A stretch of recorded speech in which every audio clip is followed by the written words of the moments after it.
Araceli is a domestic worker from the city. She's preparing her children for the day while she gets ready for a last-minute babysitting job in the suburbs. In order to ensure the children's safety while she's gone, she reminds them not to open the door for anyone. She also has the oldest go through the steps of what to do and say if there's a knock at the door. She's not to open the door for anyone. If it's the police, ask them what they want, but don't open the door right away. If they ask about their dad, he's out of town, and if they ask when he'll be back, tell them they need to speak with their mom. Their Aunt Letty comes in to watch them while Araceli is working.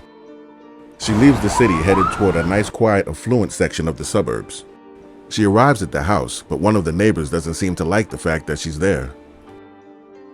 These are the Smiths with their autistic daughter Gracie, who Araceli will be babysitting. As the Smiths get ready for their night out, Mrs. Smith asks Araceli if she would look in on her father every hour because the night nurse had an emergency. Also, Mr. Smith tells the nanny not to go for a walk tonight with Gracie because there's been a few break-ins in the neighborhood. As the Smiths leave, we see there are people in a dark van watching the house. The nanny goes to a room where she finds the little autistic girl Gracie hiding under a blanket.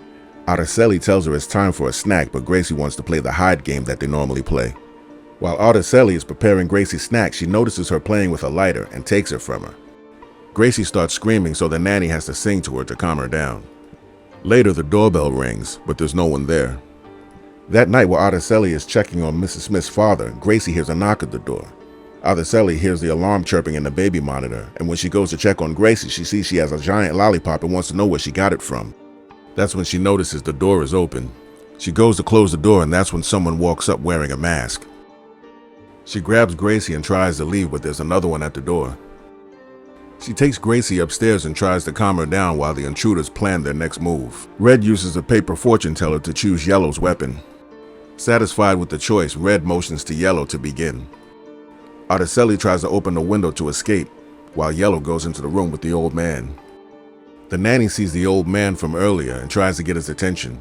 Meanwhile, Red is using the same paper fortune teller to choose her weapon. The old man sees her banging on the window and does nothing and goes back inside. Then Araceli hears Yellow laughing as she terminates the old man. She hears the whole ordeal on the baby monitor. She tells Gracie to hide, but when she goes into the hallway, she runs into Red, who hits her with a wrench. She crawls into a room and closes the door. That's when Yellow arrives in the hallway and shows Red what she got from the old man. They hear the little girl make noise and Red sends Yellow after her. When Yellow gets to the room, she sees the little girl hiding under a blanket. Meanwhile, the Red one is looking all over for the nanny. And Yellow is using the fortune teller to find a weapon to terminate Gracie. Still looking for the nanny, Red goes into the bathroom but gets caught by Araceli. At the same time, Yellow decides on a homemade flamethrower. She goes back to finish the kid, but she's not there, but the nanny is under the bed and stabs her in the foot.